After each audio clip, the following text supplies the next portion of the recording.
Bismillahirrahmanirrahim. Assalamualaikum warahmatullahi wabarakatuh. Apa kabar Anda semua? Baik, untuk Anda yang ada di kelas 10 ya. Kali ini kita akan melanjutkan materi kita yang ada di bab 3 ya. Kali ini kita masuk di submateri tentang lembaga-lembaga negara menurut Undang-Undang Dasar Negara Republik Indonesia tahun 1945. Berikut lembaga-lembaga negara Republik Indonesia. Yang pertama MPR, DPR, DPD, dan DPRD itu diatur dalam Undang-Undang Nomor 42 Tahun 2014. Mahkamah Agung, Undang-Undang Nomor 3 Tahun 2009. Mahkamah Konstitusi itu diatur dalam Undang-Undang Nomor 4 Tahun 2014. Komisi Yudisial terdapat pada Undang-Undang Nomor 18 Tahun 2011 dan Badan Pemeriksa Keuangan terdapat dalam Undang-Undang Nomor 15 Tahun 2004 ya. Skema lembaga-lembaga dalam sistem ketatanegaraan Indonesia itu dapat digambarkan seperti gambar di samping. Majelis Permusyawaratan Rakyat itu anggota MPR terdiri dari DPR dan DPD. Ini terdapat pada pasal 2 ayat 1 Undang-Undang Dasar 1945. Anggota MPR berjumlah sebanyak 550 anggota dan DPD berjumlah sebanyak 4 kali dari jumlah provinsi anggota DPD. Ini diatur pada Undang-Undang Nomor 22 Tahun 2003. MPR adalah lembaga tinggi negara dalam sistem ketatanegaraan Indonesia, bukan lembaga tertinggi negara.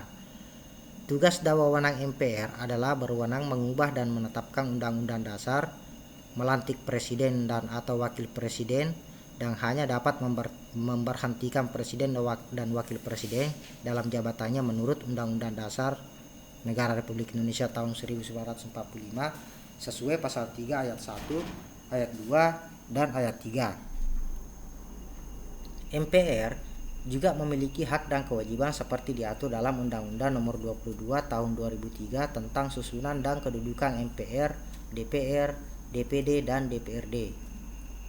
Selanjutnya, Presiden dan Wakil Presiden dipilih langsung oleh rakyat dalam satu pasangan calon. Ini diatur pada pasal 6A ayat 1 Undang-Undang Dasar Negara Republik Indonesia tahun 1945.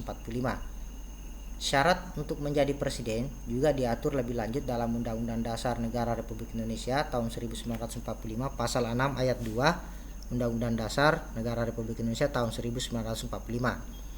Kekuasaan presiden menurut undang-undang itu yang pertama membuat undang-undang bersama DPR, menetapkan peraturan pemerintah, memegang kekuasaan tertinggi atas angkatan darat, laut, dan udara, menyatakan perang, membuat perdamaian dan perjanjian dengan negara lain atas persetujuan DPR, menyatakan keadaan bahaya, mengangkat dan menerima duta dan konsul dengan memperhatikan pertimbangan DPR, memberikan gerasi dan rehabilitasi dengan memperhatikan pertimbangan Mahkamah Agung, memberi amnesti dan abolisi dengan memperhatikan pertimbangan DPR, memberi gelar, tanda jasa, dan lain-lain, tanda kehormatan, membentuk Dewan Pertimbangan yang bertugas memberikan pertimbangan dan nasihat kepada Presiden, mengangkat dan memberhentikan menteri-menteri negara, serta mengajukan rancangan undang-undang APBN.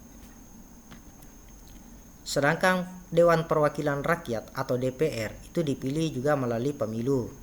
Diatur pada pasal 19 ayat 1, fungsi DPR adalah fungsi legislasi, fungsi anggaran, dan fungsi pengawasan. Ini terdapat pada pasal 20 ayat 1. Hak anggota DPR adalah hak interpelasi, hak angket, dan hak menyatakan pendapat. Ini terdapat pada pasal 20A ayat 2. Hak anggota DPR adalah hak mengajukan pertanyaan, hak menyampaikan usul atau pendapat, dan hak imunitas. Ini terdapat pada pasal 20A ayat 3. Sedangkan Badan Pemeriksa Keuangan merupakan lembaga yang bebas dan mandiri dengan tugas khusus untuk memeriksa pengelolaan dan tanggung jawab keuangan negara. Ini terdapat atau dasar hukumnya ada pada pasal 23E ayat 1. Hasil pemeriksaan BPK selanjutnya diserahkan kepada DPR, DPD, dan DPRD. Ini terdapat pada pasal 23E ayat 2. Sedangkan Mahkamah Agung merupakan lembaga negara yang memegang kekuasaan kehakiman di samping sebuah Mahkamah Konstitusi di Indonesia. Mahkamah Agung membawahi semua peradilan yang ada di Indonesia. Kekuasaan kehakiman merupakan kekuasaan merdeka untuk menyelenggarakan peradilan guna menegakkan hukum dan keadilan. Dasar hukumnya ada pada pasal 24 ayat 1 Undang-Undang Dasar Negara Republik Indonesia tahun 1945. Sedangkan Mahkamah Konstitusi itu memiliki kewenangan mengadili pada tingkat pertama dan terakhir undang-undang terhadap Undang-Undang Dasar Negara Republik Indonesia tahun 1945, memutus sengketa kewenangan lembaga negara yang kewenangannya diberikan oleh Undang-Undang Dasar, memutus pembubaran partai politik, memutus hasil perselisihan tentang pemilu, memberikan putusan atas pendapat DPR mengenai pelanggaran presiden dan atau wakil presiden menurut Undang-Undang Dasar.